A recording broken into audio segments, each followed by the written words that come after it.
Hello. Hello. Hello. I was kind of debating whether or not that whether I was going to do the class in here or in the living room, because we really kicked it up and went off last week. And usually when that happens, the class is about half as big the next week. People scare themselves so bad. And so I've been doing this for like 30 years, and it's real interesting that after a while, you can almost predict what's going to happen in your classes. You know your routine and you know your pattern. And then people say stuff like, well, if you see it that way, that's going to be the way it is. And all I'm doing is saying the way it is being. Nothing is wrong with that. And so now I'm trying to go beyond my own ideas and patterns of what I think things should be like, so I can have some new experiences. I've been very successful at having my fantasies fulfilled. Now I notice that now whenever I come up with some kind of a fantasy, it's just a variation on that same theme. There's nothing really new about it. I just added some new element. And that's what I noticed about all my plans for happiness. They were always basically the same thing, just with a little extra, little twist on it, but it really wasn't anything really new that I was trying to accomplish. So now I want to allow myself to have new adventures beyond anything that I've ever experienced. And I really want to allow myself to have really loving relationships in my life that are not superficial, and that really have some depth and some meaning to them. I want to not be around people who are suspicious of everyone that they see that's the least bit loving. So all of a sudden they go into protection mode. It's amazing how it takes a while to finally get that all you have to do is ask for it. And then let go of all the blocks that you have inside yourself to letting it happen. And so your full-time job is releasing the blocks inside of your own mind that's keeping you from having what you want in your perception. And that's the only work that we're here to do, and then to become happy as a result of that, and then show everybody else it's possible to be happy because they see it in you. So all of a sudden, it's being happy isn't some kind of a fantasy. They're actually seeing somebody in front of them that actually feels good and it's actually joyful. It's hard to deny a witness. The Course in Miracles teaches that we have a tendency to always believe what we see. Isn't that radical? It says when we see something, we have a tendency to believe that it must be happening. Like you see me right now, so you're convinced that I'm here talking to you, right? So the quickest way then for us to believe something, don't you think it would be us giving each other a witness?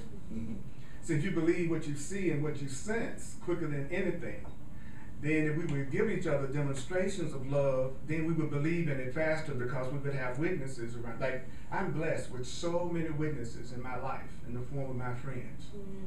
I was kicked back with my friends just last night, and I was looking around me and I was seeing such play and such joy and such non-judgmental acceptance and such freedom that I was asking myself, what was it that I was thinking that created this? I want to make sure I keep on thinking that. You know, like whatever's producing all this good stuff around me right now, then I really don't want to forget what those thoughts are. And so that's why I teach. I teach so that I can hear the thoughts that bring joy into my life as opposed to fear and guilt. And that's what the Course in Miracles does.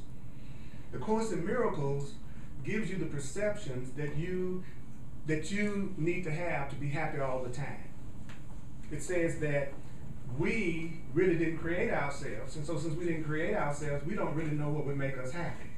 I want you to think about that. If you didn't create yourself, then you don't really know what makes you happy, because that was created by your Creator. You know, that's deep. Whatever created me also created what would satisfy me.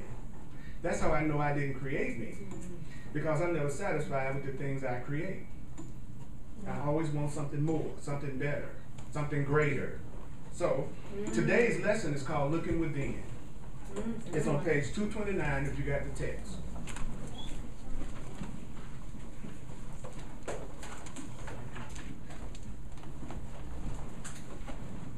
I'm going to give you some Martin Luther King quotes. We're going to get to the promised land today. Hopefully I won't be assassinated. After I met the little Turbinator last night. That's what I call that lady, the Turbinator.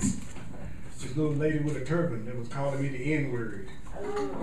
And I was like, whoa! She's a Turbinator. There was a time those words would have killed me. Now they're so ridiculous and have so little to do with who I think I am that I had no emotional reaction because she wasn't saying anything to me. I don't know who she was talking to. If I had reacted, I would have believed her. So every time I react to something, that lets me know I have a lot of power that I'm giving that concept. So I can't fool myself. Do I believe in hell? Do you get upset with the concept of it? Yes. Do I believe in sin? No, I don't believe in sin. I'm beyond sin. Every time I say the word, do you kind of go, you get a little splinter muscle in your butt? Pop a cone.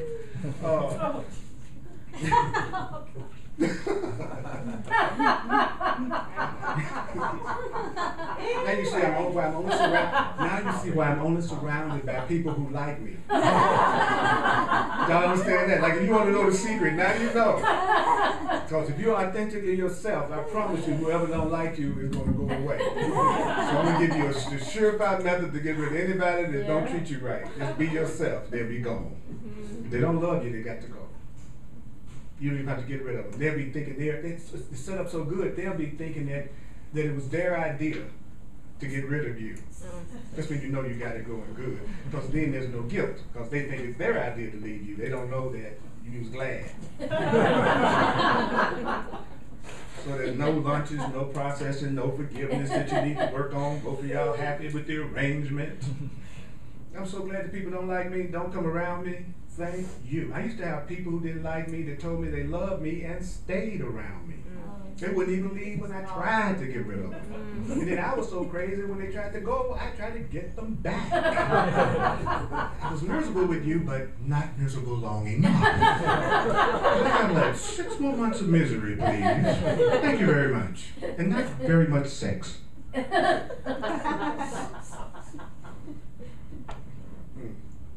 So let me give you an example of the Course in Miracles. It says a miracle is a correct perception. It's a right perception. Okay, we're going to do a little teaching thing. You got it? So what's a miracle? Correct perception. And so that means if we have a correct perception, it's a miracle. It's a miracle. Okay, so it says miracles demonstrate that learning has occurred under the right guidance. Stop. Miracles demonstrate that learning has occurred under the right guidance. So does that mean when you're following the right guidance, a miracle will occur? Yes. When you're following the right guidance, love will occur. When you are following the right guidance, abundance will occur. When you're following the right guidance, miracles will occur. So does that mean that in my life, if I see no love, no miracles, that it just means I'm not sinful? It doesn't mean I'm guilty. Could it just mean that I'm not following the right guidance? What did you say on that TV? Arsenio used to say.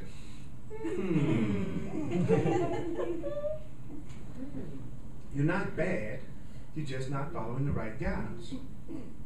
Then it says, I love this because this has been so true of me, learning is invisible. I feel so relieved because my learning does seem like it's been invisible. The Holy Spirit told me, well, Purdy, your learning is invisible. So you're doing great. So if it looks like your learning is invisible, you're right on time. See, if you hear the Course, you have to feel innocent. Then it goes to say, you can tell what you've learned. What has been learned can be recognized. I said again, what has been learned can be recognized only by its results. So you recognize what you've learned by the results of what you have learned. You recognize what you have learned by the results of what you have learned. Everybody with me on that one? So does that mean that everything that you're seeing is your results of what you have learned? Does that mean your financial situation then would be the result of what you've learned? Does that mean your relationships would be the result of what you've learned? Woo! Does that mean your job and your career and your spiritual awareness is a result of what you've learned? And the results, do they not tell you what you've learned? Are you happy with your results? That's the question I want to pose to you, brothers and sisters. It's Martin Luther King. See, I'm not Martin Luther King. I'm Miracle Luther King. And we going to the mountaintop today. Okay? But y'all gonna have to be willing to tell yourself the truth for an hour, even if you don't like it. Will you tell yourself the truth for an hour, even if you don't like it? Yes, sir. And to show you some of my example of my master control over my environment, some of you will go unconscious. I now make it so that some of you are going to get sleepy. I now control you so much that some of you are going to think about the past, and some of you are going to be thinking about the future, and some of you are going to be thinking about the past or future. That's control, ain't it? Mm-hmm. So I predict those kind of responses, including I'm excited about what you just heard, and I can't wait to hear the next thing you say. I'm going to have all those reactions in this room over the next hour. If I make that okay, then nobody's response will upset me. When you leave room for a crazy person, when they show up, you don't get so upset. But when you set it up like they're never supposed to show up and they show up, then you freaking out. So you make room for everything so that only the things you love will happen. I'll say it again. Make room for everything so that only the things that you love will occur. See, if you make it okay for your mate to act crazy sometimes, and be mad sometimes, and jealous sometimes, and insecure sometimes, as well as happy and passionate, then they're not going to upset you so much when they act in those ways. Because your love encompasses even the opposites. Because you realize that even the things about them that irritate you are things that make them what they are, that you love as a whole. So it's just like the butterfly effect. When you remove their bad breath, because you insist on mouthwash, you have to understand there's going to be a butterfly effect. Something's going to change about them the minute that they change. So there's going to be something different about them every time any part of them changes. And that's the same as you. That's the same for you, even if you call yourself trying to get rid of something about them they don't like. That might be the very thing that's making them be the person you like. I'm just saying. I'm just saying that love encompasses everything. Love doesn't exclude. So love goes, I know you're jealous, but I love that too. As a matter of fact, it makes the part of me that feels insecure feel secure. So my little insecure, jealous self love to see your little insecure, jealous self, so they can be insecure and jealous together. But no, that's not the way I used to do it. I'd be jealous and then be with somebody who didn't act like they were, which made me feel kind of pitiful and guilty, like something was wrong with me. And I was really making them not be jealous because they were so sure they had me because I was acting so jealous. If I'm crying and you drag me out the door because you don't want me to go, I probably feel pretty confident. So you're jealous, it makes the other person feel confident enough not to even think they're jealous. Until you say something to somebody else, and they see you kind of giving somebody else the vibe they used to getting from you, then all of a sudden you'll see that they were just like you. And now you feel a little bit more secure, and they're begging your forgiveness. You could have so much fun with our insanity if we let ourselves. But once you become sane, you can play with your insanity because you never let it go too far. You can respond to being sane as long as you realize it. I'm scared of people who think they're sane. No sane mind would ever invent Earth. I'll say that again. No sane mind would invent the world that we see. No sane mind would invent the world that we see. And we live within our own mind, and we live within our own thoughts, so that means we are living within our own mind right now, and that's why we need to take cover. Could you imagine how frightening it would be for some of your thoughts to come back to you? You know how that's the way we think about some people? You know, you really don't want that thought to come back to you. Do you? Tell the truth. You have some thoughts you really wouldn't like to come back to you. So that's why people don't want to believe their thoughts create their reality. People don't want to believe that thoughts create their reality because they're afraid of their thoughts. You'd be glad to hear your thoughts could create anything you wanted if you thought you had only loving thoughts. It's because you know your thoughts aren't loving, Earl. It's because you know you have some thoughts that are quite ugly, as you call ugly, that you don't want your thoughts to have power. Because you don't want them to happen to you. What's wrong? I do not want my own thoughts to happen to me. Please, Lord, I pray to not let my thoughts happen to me. You know what I mean? So The next sentence says, I love it when I just go off. It just feels so good. I be talking about something, next thing I know, I'm gone. Yeah, thank you so much. Gone. Yeah, you know. I figure anybody that's sent to me, they sent to me because I'm the way I am. So I just owe it to you to be that way. That's my favor to you. I'm going to be who I am. I believe that. I want you to be who you are too, even if you don't know what it is. I like to see the experiment. Sometimes you're going to blow up. You're going to think you got it. And then sometimes you're going to think you got it all together, and it's going to work out. It's going to work out better than you thought. I get a chance to watch the experiment. I'm just there with the fire extinguisher. That's what your friends are. You're there with the fire extinguisher. Oh, you've done it again. I love you, your little smoldering ass.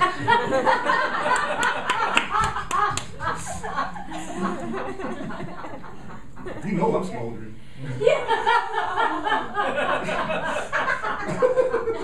My color proves it. Okay.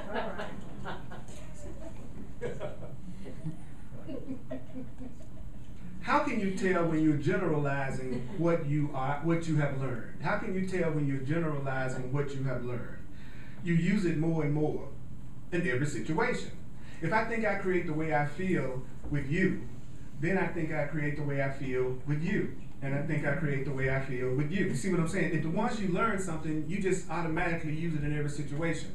I don't try not to get behind the steering wheel of a car to drive it based on what model it is. I don't go, oh, that's a Ford, so I'm not going to try to drive it by using the steering wheel. I'm going to try to drive it by using the tail lights. Then I don't go, oh, that's a Jaguar, so I'm not going to try to drive it by getting behind the steering wheel. I'm going to drive it by trying to move the tire. No, once you learn the truth about something, you use it in every situation, which is I know you have to use a steering wheel. So that once you know the truth, you'll automatically start applying it to everything and everyone in your life. Automatically, nobody would have to make you do it. If you find yourself straining to apply the truth to any situation in your life, it's because you've never applied it to any situation in your life.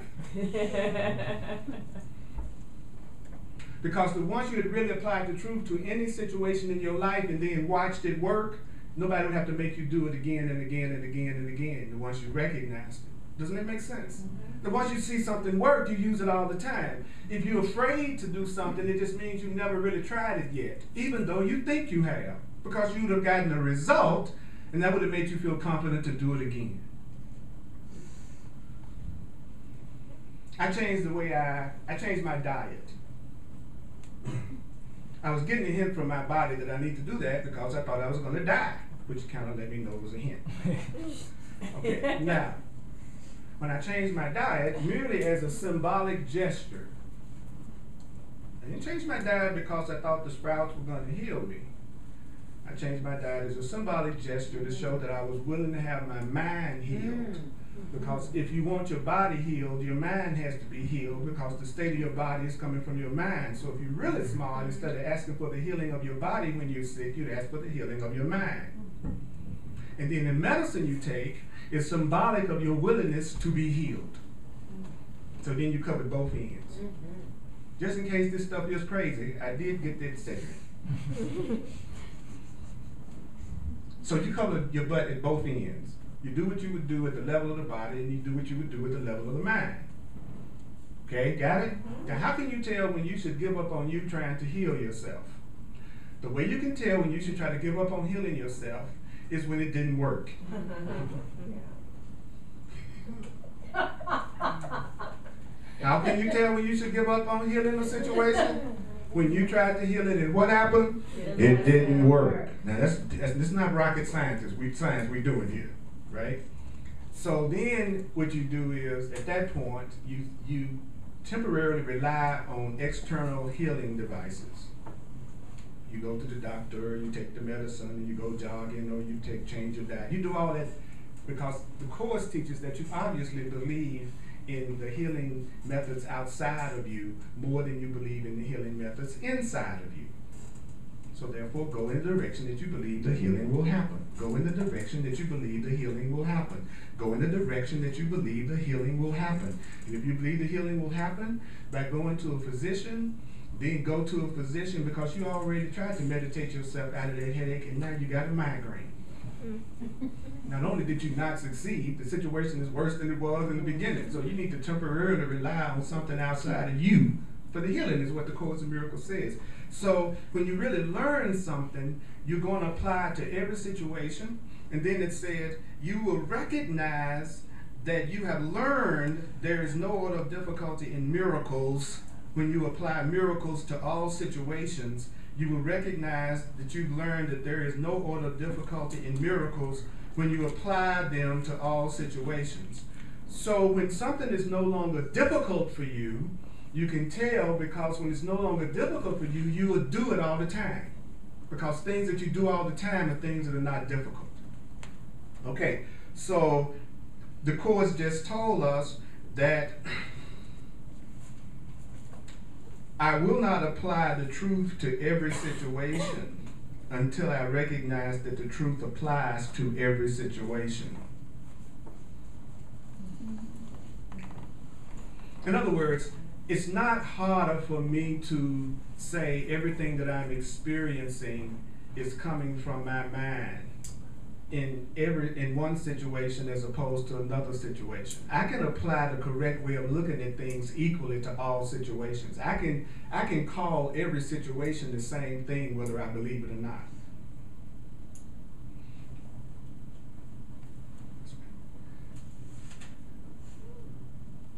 For instance, everything that you do is a call for love. Everything that you do is either love or a call for love. Everything you do is either love or a call for love. Then that's not difficult for me to say that. That's not difficult for me. I can say that even if I don't believe it. I can absolutely believe you're not a call for love and say you're a call for love. I can do it. I can say what I don't mean. Can you? Can you? Yes. Have you ever said what you don't mean? Yes. Have you said something you didn't mean just today? Oh, yes. To be honest, have you been 100% sincere in every single thing that's come out of your mouth today? Have you ever met anyone like that? Okay. All right. So the Course in Miracles is working with our mind by asking us to say things that we don't believe. And because it knows everybody can do that.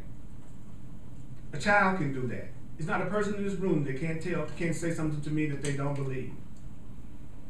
So the Course removed the requirement for you to believe in order for you to succeed.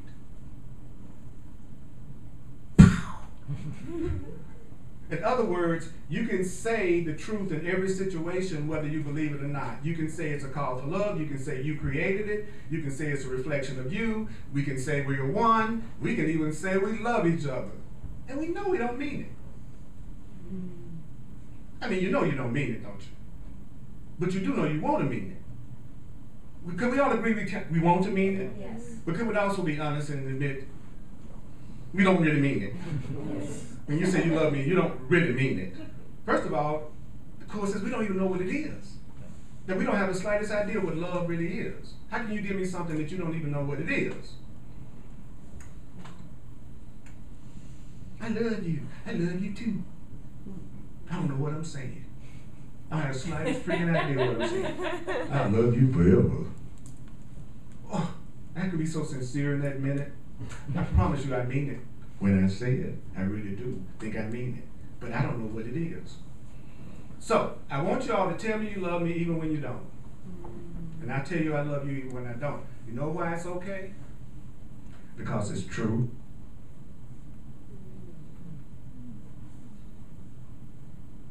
Here it goes. I love you. That's the external. Baby, I love you. You can put some juice on it. Baby, I love you.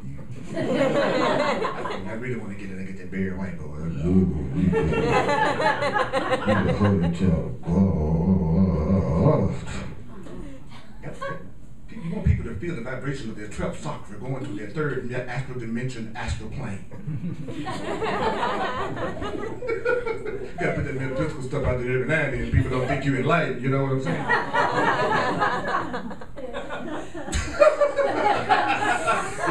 in the name of my own protection, I got to say a couple of metaphysical things here before I leave. Okay. I'm taking it slow. You with me? Here we go. Watch this. I love you.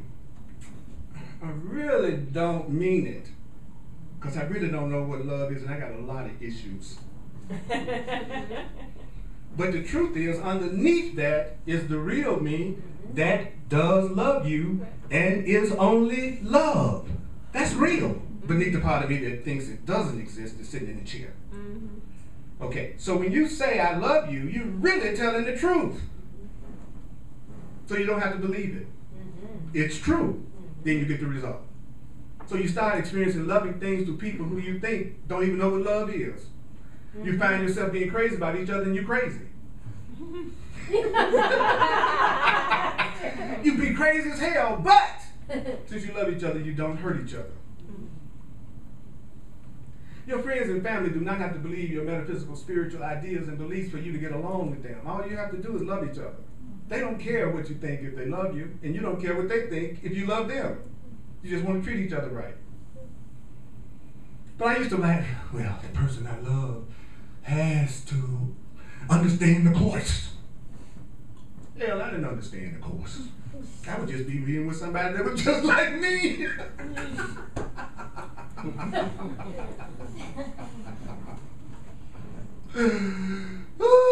Everybody I thought was unconscious was just like me. But I even convinced myself I was superior. I know where my third eye is.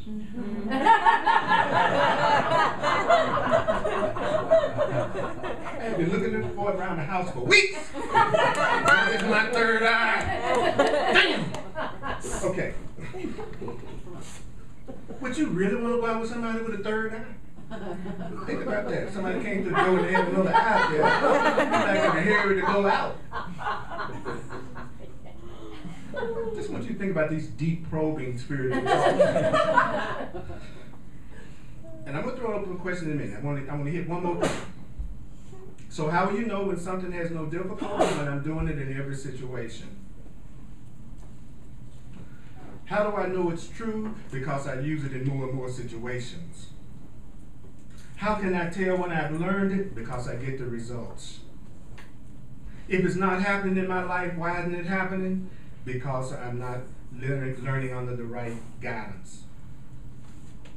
I'm not listening to the right voice. I'm not reading the right books. I'm not using what I'm reading if I'm reading the right books. Woo! I love it. There is no situation in which miracles do not apply. And by applying miracles in all situations, you will gain the real world. The Course, you know what the real world defines? The Course defines the real world as? It's the world we imagine that we like to live in that we don't think exists. It's the one where everybody's loving each other, everybody's safe to be around each other, nobody's trying to change each other, everybody's appreciating each other, everybody's supporting each other, everybody's helping each other, the Course in Miracles says it really is a world like that. And then I go, why don't I see it? Well, I just heard. I'm not following the right guidance. I haven't learned what I think I've learned because I haven't got the results. I'm not using the truth in more and more situations, and I don't apply the truth to every situation, which I don't do any of those. Do you? Well, then now we understand why we don't see the real world that we're reading about. We're not doing what's necessary to see it. I'll say it again. It's just really deep. Are you having miracles of love and joy in your experience? Then if you are, then your learning has occurred under the right guidance. Okay? If right now you feel like you're not experiencing what you say you want to experience, it doesn't mean you're bad. It just means you haven't learned under the right guidance. Are we clear about that? It's no accident that we're not getting what it is we think we want. We have to be willing to admit that if we were really doing what was necessary to have it, we would have it. There's no such thing as doing everything right and not getting the result that you're looking for. That's what we believe because we're crazy. See, we're capable of understanding sanity. We just never hear any. And so when we hear something that makes sense, we go, that made sense, that I would be getting the results of something that I really learned, and if it was true, I'd use it in every situation, and I would recognize the situations I need to use it in. Because it would be every situation. So is this in a situation of every situation? Yes. But then I know I would use the truth in this situation. Then the course goes a step further and said, I'll tell you what the truth is for you to use. You don't even have to figure out what that is. If you really want to have a good time, then the ego says, oh, this is mind control. This is mind control. You're trying to tell me what to think. And the course says, exactly. I'm trying to tell you what to think. Exactly, I'm trying to tell you what to think. I admit I'm trying to tell you what to think. I admit it. I am here at this class trying to tell you what to think.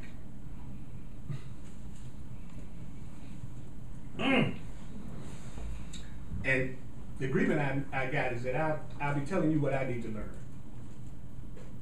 So I'll also experience the result of what I'm telling you. So we're in this together. And a person isn't controlling your mind. Ta-da! A person isn't controlling your mind. Ta-da! Unless you agree with what they say. And as soon as you agree with what I say and you agree with what I think and you think it too, then your mind is being controlled by that thought. Y'all follow me? Yeah. So if it's anything I'm saying that you agree with and that you start living by and you start using, I'm controlling your mind.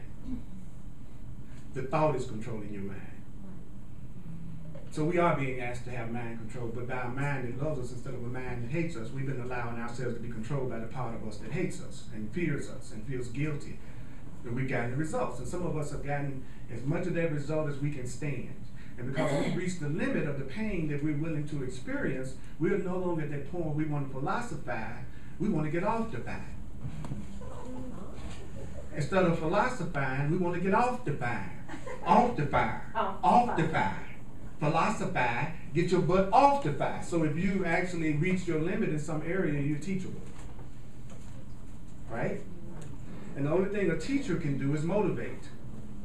That's all a teacher can do, is hope he'll say something that will make you go, you know what, I think I'll do that. That's the most a teacher can do. That's the most a parent can do. That's the most a teacher. All you can do as a parent is motivate your child. That's it.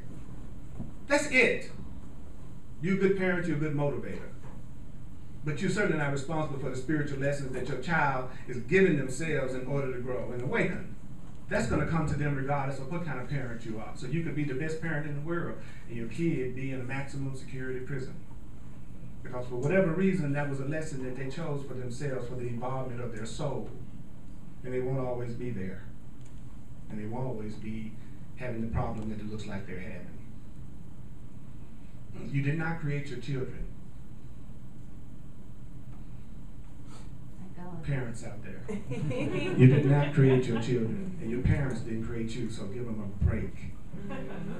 Your parents didn't create you, and they were winging it just like you are, full of guilt and fear and sense of not being enough, and maybe were abused as children and every other freaking thing in your dream about what your parents are. Give them a break. They're just like you. They do it right sometimes, and they don't do it right sometimes.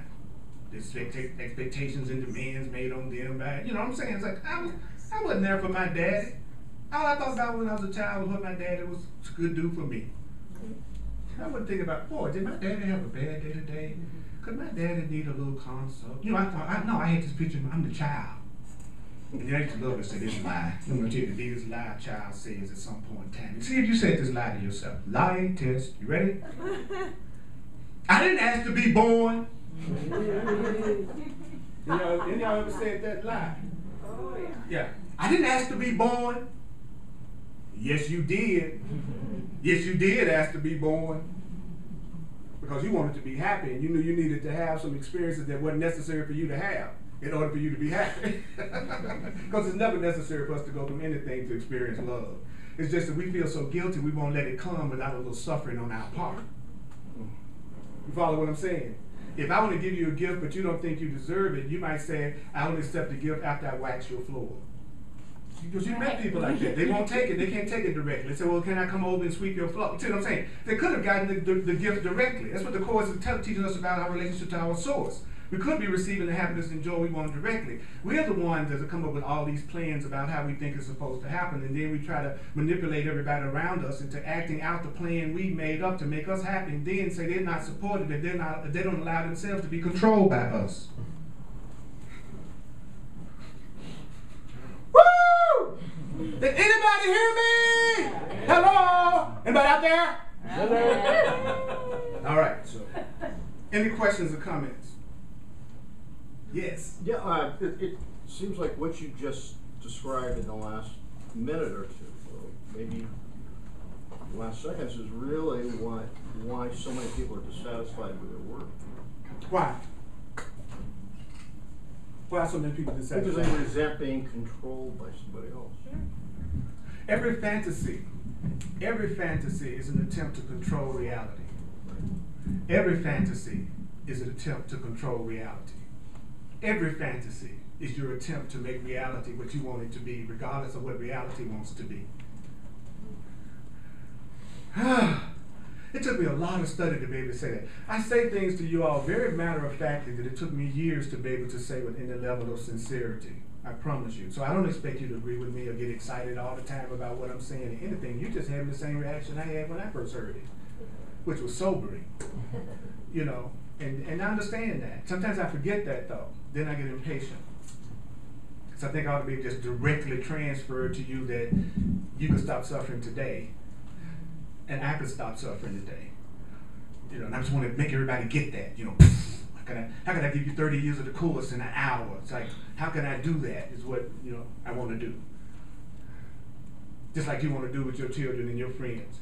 How you just wish you've had an experience and you know it, and you just want to share that experience with them so that maybe it will save them some kind of pain that you see themselves about to give themselves. Have you ever had that experience? Mm-hmm. And you just wish you could just train, but they are determined to have that lesson. They're determined to take themselves through that pain. And what's so funny is that there they are following their own guidance when it's their own guidance that's putting them in pain. And they want to follow it even more. Mm-hmm. As a matter of fact, they think that's a sign of adulthood and maturity. Mm-hmm. Is that you don't ever accept an answer you didn't think of. That's what makes you an adult. So, best thing that ever happened to me was GPS. You know, because we like to always figure we know how to do maps. Yeah. Anybody else? Anybody else? Oh, if you don't ask the question, I'll keep talking. You sure you want that? Okay, here we go. Then the next sentence says, there is no situation in which miracles do not apply. So substitute for miracles correct perceptions. And now we'll make correct perceptions even easier. A perception is an interpretation. So say in every situation, all I really need is correct interpretation. That's all I need in any situation is a correct interpretation. That's a miracle for us to have a correct interpretation. Okay, so there's no situation to which correct interpretations do not apply. And by applying correct interpretations to all situations, that's how you're going to gain the real world. So how do you gain the love? By having a correct perception in every situation. So what does that mean? If I want to have love with my partner, I need to have a correct perception of my partner and a correct perception of me. That the love I want to experience is going to come through having a correct interpretation of my partner. What's the correct interpretation of my partner? My partner is the same as me. My partner is the same as me. Everybody around me, they're just like me. They have love, they have fear, they're responsible for their reality, they sometimes misperceive, they sometimes love, they sometimes feel guilty, they sometimes feel... In other words, they're just like me. We're not different. They're innocent, I'm innocent. They're spirit, I'm spirit. In other words, I got the correct interpretation of you. You're a holy, innocent child of love, but sometimes you act crazy as a loon. And so do I. Especially when I'm afraid.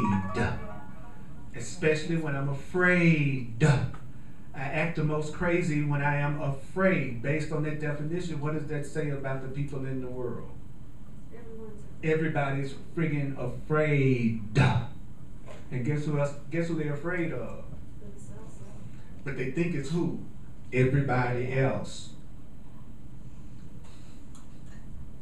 So in a world full of people that's afraid, who thinks the problem is everybody else and they must be defended against everybody else, so they attack everybody else, which creates attack, which makes them think they're right.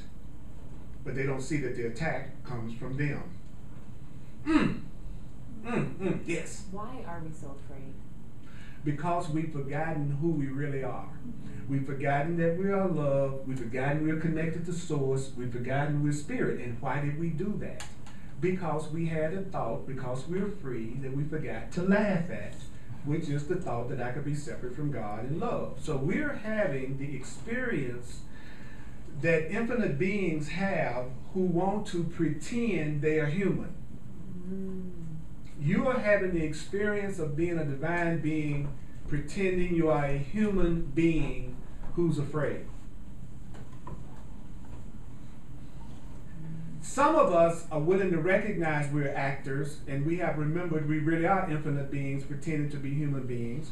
And some of us are not ready yet, so we really think we are human beings, thinking that the people who think we're more than human beings are crazy human beings. So then we are called crazy human beings. But if you're really becoming a sane being, you know how to act around your own crazy self, which is you blend in, you disappear, you're totally safe, and you act just like them, and you go, man, those Broncos had quite a season, didn't they, brother?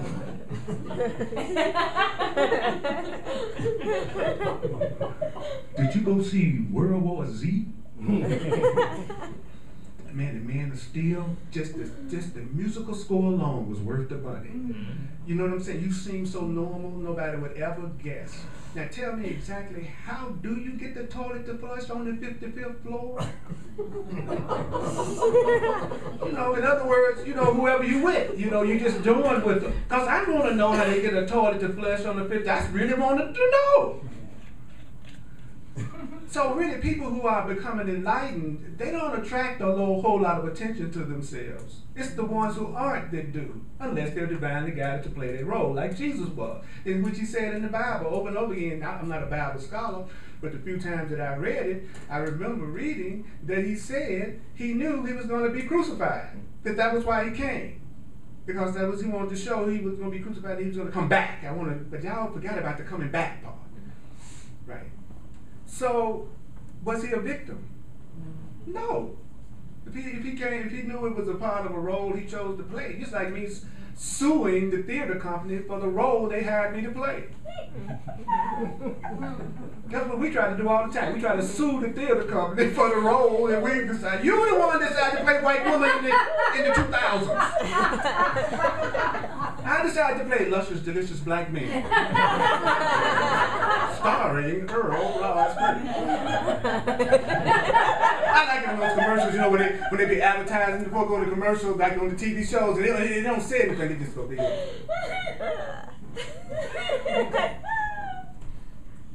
You know, to be like a bunch of them, it'd be a trip when they be doing that, you know? You're mad actors. Mad actors. We are mad actors. We believe we are the role that we are playing now. And get mad at people for the part we chose to play. I wasn't stuck with an alcoholic father. I ordered him through Amazon. Only it was Amazon.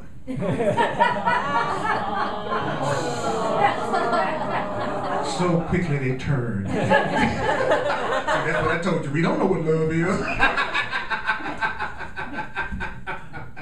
You better start laughing at this shit.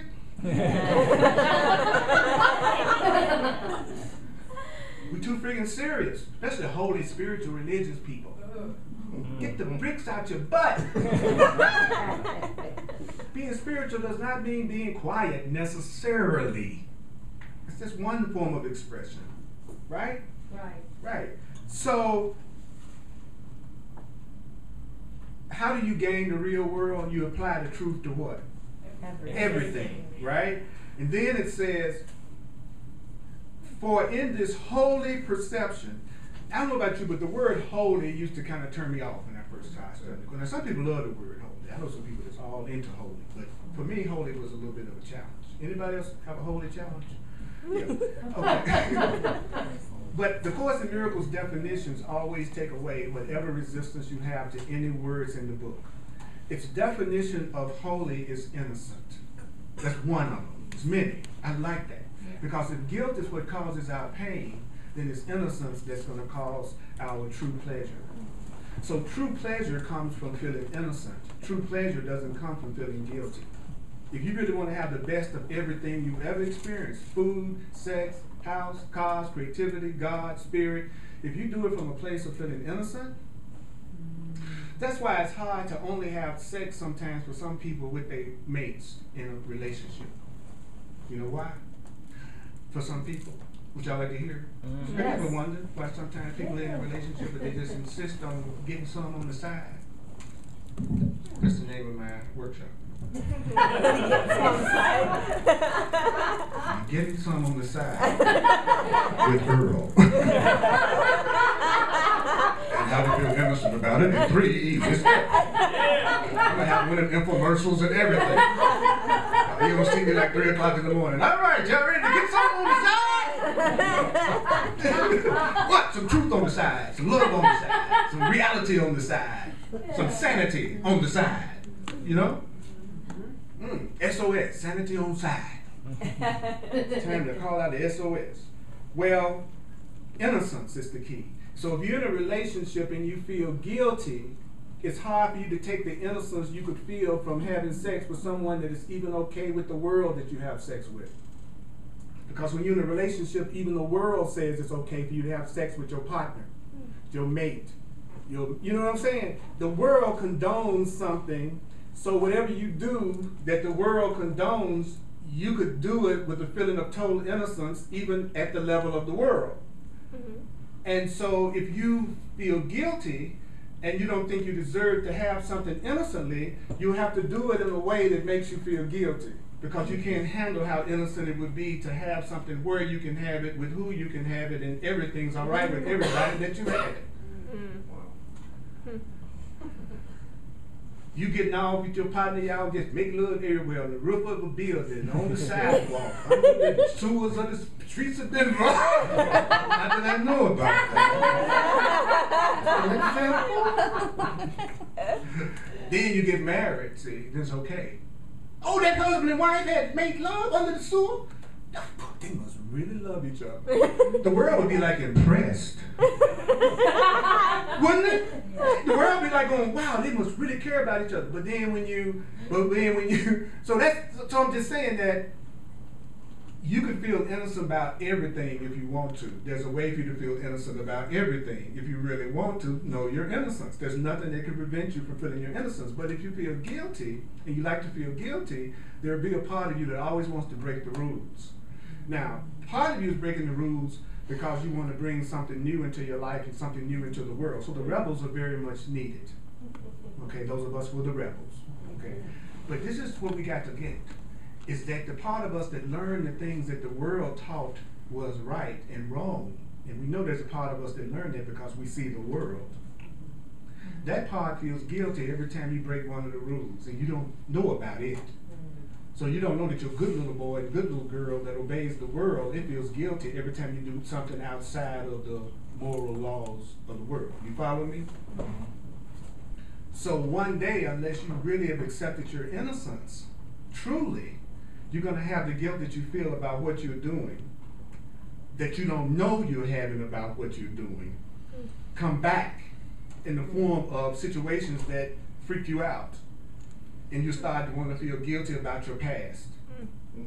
And don't do that. Your past was innocent. That's just you still judging yourself according to an old thought system that you say you don't believe in anymore. So you're feeling guilty because you are thinking you disobeyed rules that you yourself said wasn't real and you weren't going to use. That's why you're the rebel. You know what I'm saying? It's like the rebel against the idea of sin in the Bible, let's say. You're a rebel against that, right? But then it's also what you're feeling guilty about. You can only be feeling guilty if you believe in it. You follow what I'm saying? So watch judging yourself according to thoughts you say you no longer believe. Because this new thought system of love, that's the one you say that you now believe. So you got to now judge yourself by what the truth says about you, what the love says about you. You can't You can't judge yourself anymore about what your mama says about you, or what your father, your boss, or your friend. That's the old thought system. And you need friends and mighty companions that never let you forget the new thought system and the innocence that you have. That's why when you really want to change to this new, more loving self, you owe it to yourself to make sure you have a support system of people who are also trying to do the same thing so that they can remind you. Everybody that I know that ever became a born-again Christian, the first thing they did if they thought they were going to be successful at being a good Christian was got rid of me. That makes sense. Y'all know what I'm talking about? They say I can't be around people that do this and I can't be around people that do that, and they stop hanging around you. Brilliant move. Brilliant move. I wish more truth students would do that. They say until I become strong in my new thought system, I can't be around you because I'll be tempting myself to do things that I say I don't want to do anymore. So they get away from you for a while. Then they get rooted in their belief system, or think they are, and then the next thing they do, they come back. Only this time they come back trying to change you. You know, which is, there's just one little problem there. But the point is they came back, which meant they were no longer afraid of you. As a matter of fact, they tend to make you see how unsure you are about your beliefs. Because you actually get affected by what they're saying to you. And all of a sudden you're mad. Don't come here talking about, don't talk about heaven and hell and sin and the Bible and God and all that kind of stuff. You talking about, I ain't even into that. Then why are you so uncomfortable? You must be giving that a whole lot of power. So the Course says, whatever you revolt against is what you believe in. Whatever you revolt against is what you believe in. I went, wow, that answers a lot of questions. So do things in ways that make you feel innocent. With my friends, that's my primary goal now.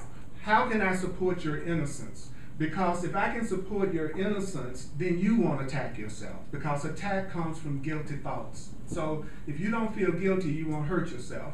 And if you don't feel guilty, that means you're feeling loving. And if you're feeling loving, you're going to do what's best for everyone anyway. So nobody has to worry about you feeling innocent and then trying to hurt people. Those two things don't go together. If I recognize I'm innocent, I'm full of love. If I'm full of love, I want to be helpful to people.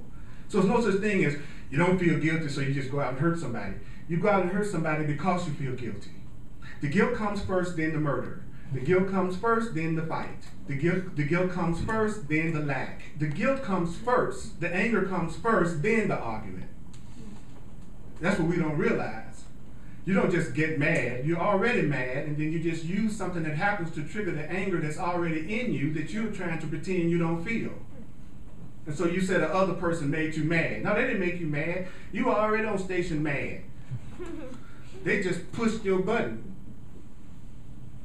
You can't blame, it's like the radio blaming my finger for pushing the dial. You know what I'm saying? It's like, the station already on you. I'm just going to the station. They're not going to push the button for a station that don't exist.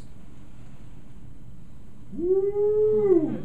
So there's already somebody in your life that'll turn you on beyond your wildest imagination. There's somebody that knows how to push your button, but the button of love, the button of joy, the button of trust, the button of fun, they already exist. They already exist. All you got to use is your GPS, which is nothing but your God positioning system. I love the GPS. Just the other night I was going somewhere and I didn't know where I was going. Like that's most of the places where I'm going. Kind of like my day-to-day reality reflects my whole life. Okay, so what? But I had my trusted GPS, right? And I turned it on and man talked to me. Boy, I like that outfit you got on. Thank you, GPS. All right, so it told me where to go. The GPS is so much like God that when I decide to go different from the GPS, it does two things. The GPS will either immediately reroute me from where I am to where I want to go. So that means wherever you are, you can be sent to the truth and love from where you are, just like a GPS. You don't have to go. I didn't have to go back home and say, okay, I'm gonna start all over. No, the GPS, I'm gonna reroute you from exactly where you are. Holy Spirit's gonna reroute you from exactly where you are, with who you are, how you are right now. That's good news. So my GPS, it either gives me another route, it gives me another way to get there, and it'll write it out or it'll say it to me. So I'll say it again. It will write it out, like you mean what they call a direction list.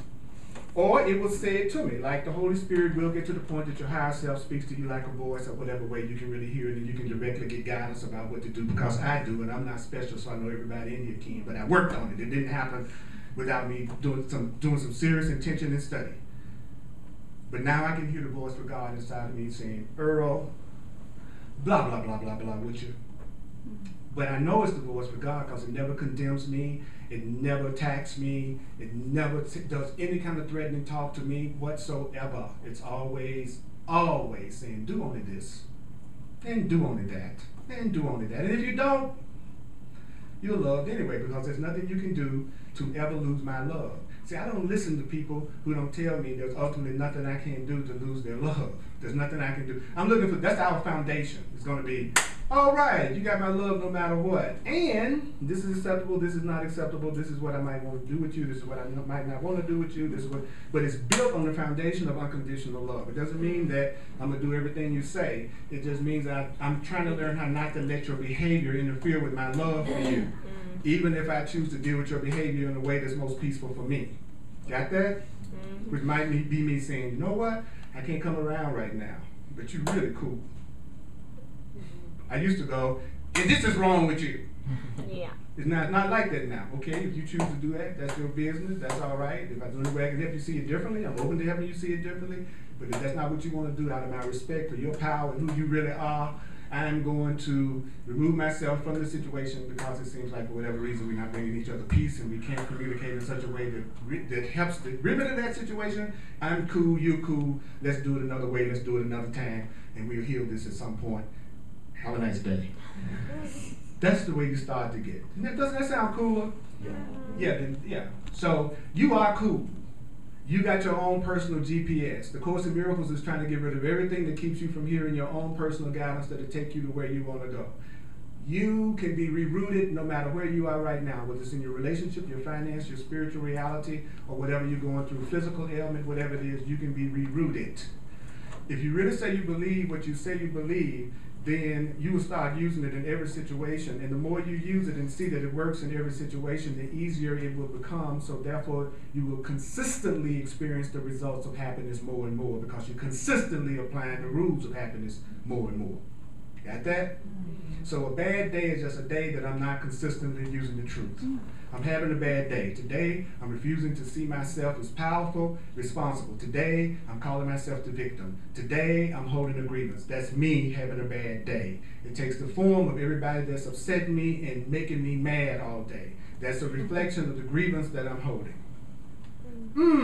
Which is my call for love. Thank you for listening to this much Holy Spirit. Give it up. Pretend that you liked it. Pretend that it was meaningful. Please, no. Don't do that. So, we're going to do the financial expression of appreciation. I'm a full-time teacher of the Course in Miracles, and all that I have comes only from God, but thank God you're willing to be the channels for me.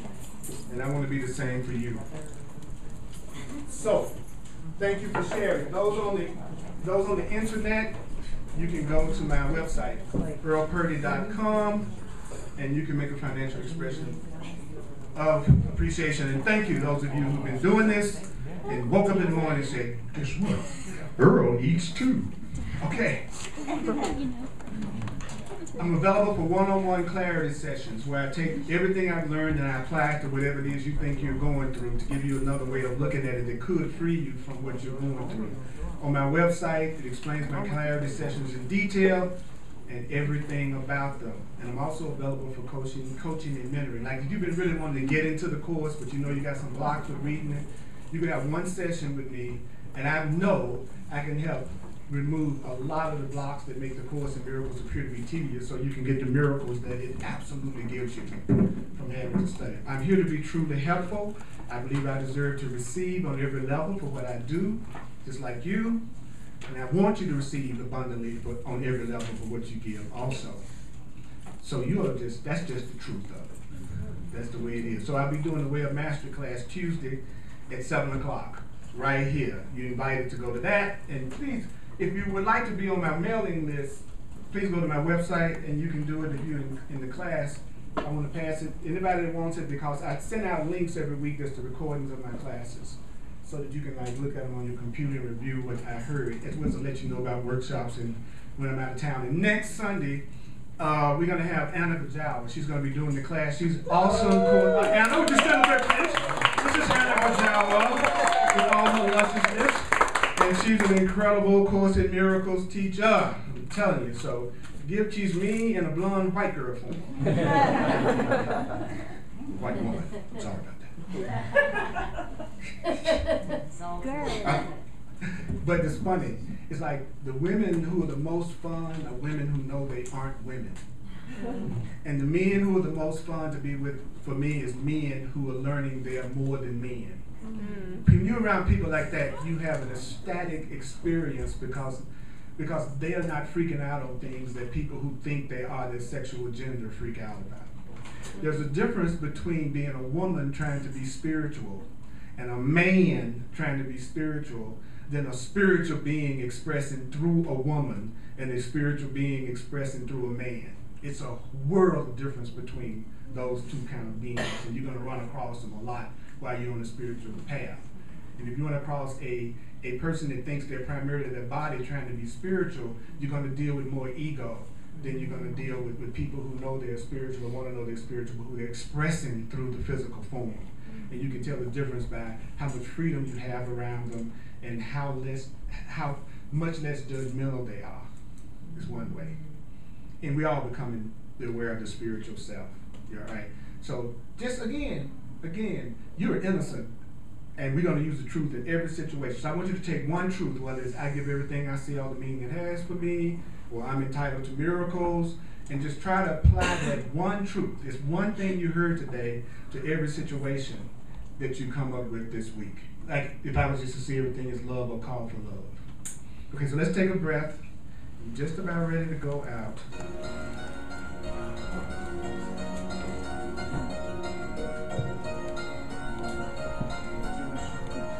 Ask yourself, what do I want to experience now? What do I want to experience now? What do I want to experience now? What do I want to experience? The Course in Miracles says, when you are having a happy, joyful, beautiful time, that means that your learning has occurred under the right guidance. So when you're happy, you're listening to the right guidance. When you're peaceful, you're listening to the right guidance. When you're feeling more trustful, you are listening to the right guidance. The Course in Miracles also said, your higher self, the Holy Spirit within you, it will protect you so that even if you are trying to trust, you will be protected. You don't have to be afraid that you're going to be taken advantage of if you try to be more open and more trusting when you give your life to the guidance of your right mind. How can you tell when you have really began to get what you are learning, whatever you're learning? How can you tell when you're really getting it? When you're really getting it, you will see the results. But your learning is invisible, learning is invisible, learning is invisible, learning is invisible. Now what do I mean by that? You are learning even though you can't see it sometimes. I'll say it again. You are learning even if you can't really see it sometimes. Sometimes you don't see how you're learning. Sometimes you don't feel like you're learning. But don't forget that the higher self said to you that what? Learning is invisible. Miracle Luther King. We are going to go to that mountaintop, that miracle mountaintop of love. Now, we may not always get there at first together. There's a very good friend of mine that was my mentor, that got me into the Course, and he was the means that I got into the Course in Miracles, and you see me right here. He made his transition suddenly last Saturday morning of a heart attack, and he was one of my very best friends. And I want to say they're having his funeral, the funeral for his body right at this very moment. And I want to surround you, Eric. I know you're there cracking up, looking at everybody, seeing who showed up.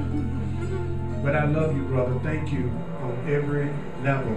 And thank you on every level. I love y'all. Thank you so much for being in my life. I feel so blessed to know you. So blessed. Hugs are available. Woo! Isn't that funky?